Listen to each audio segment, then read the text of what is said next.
বর্তমান অন্তর্বর্তীকালীন সরকারকে ব্যর্থ করে দিতে পরাজিত অপশক্তি এবং শাসন প্রশাসনে থাকা তাদের দোসররা নানা কৌশলে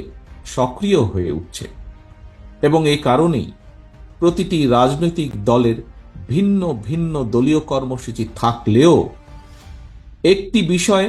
বিএনপি সহ সবাই আমরা একমত। মাফিয়া চক্রের বেনিফিশিয়ারদেরকে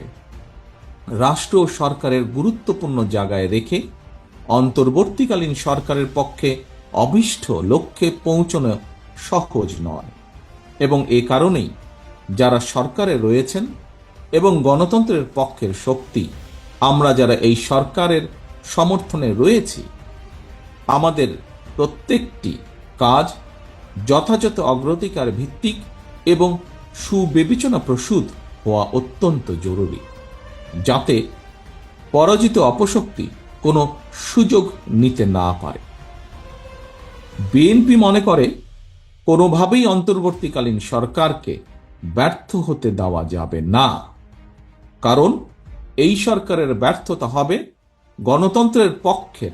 শক্তির ব্যর্থতা, বাংলাদেশের পক্ষের শক্তির ব্যর্থতা। মাফিয়া সরকারের পলায়নের পর তাৎক্ষণিক পরিস্থিতিতে গঠিত অন্তর্বর্তীকালীন সরকারের গঠন প্রক্রিয়া নিয়ে রাজনৈতিক মহল ছাড়াও বর্তমানে খোদ সরকারের মধ্যেই নানা রকম ব্যাখ্যা বিশ্লেষণ চলছে। অন্তর্বর্তীকালীন সরকার কেন বর্তমান সংবিধানের অধীনে শপথ নিয়েছে, কিংবা বর্তমান সরকার কি বিপ্লবী সরকার, কেউ কেউ এ ধরনের প্রশ্ন তুলছেন। অন্তর্বর্তীকালীন সরকার গঠনের বর্তমান পর্যায়ে এসে অন্তর্বর্তীকালীন সরকারের গঠন প্রক্রিয়া নিয়ে বর্তমানে যে ধরনের প্রশ্ন তোলা হচ্ছে, এ ধরনের বিতর্ক সরকারের গতিশীলতাকে বাধাগ্রস্ত করতে পারে, অন্তর্বর্তীকালীন সরকারকে লক্ষ্যচ্যুত হওয়ার কারণ ঘটাতে পারে। এ কারণেই বিএনপি মনে করে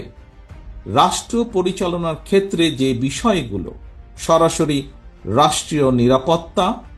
কিংবা সরাসরি সংবিধানের বিধানের সঙ্গে সংশ্লিষ্ট সেই সব বিষয়ে সিদ্ধান্ত নেওয়ার ক্ষেত্রে তাড়াহুড়া পরিহার করে একটি সুচিন্তিত সুবিবেচিত প্রসূত পদ্ধতি অনুসরণ করা হলে ভবিষ্যতে উত্থাপিত যে কোনো ধরনের জটিল প্রশ্ন কিংবা পরিস্থিতি মোকাবেলাও সহজ হবে।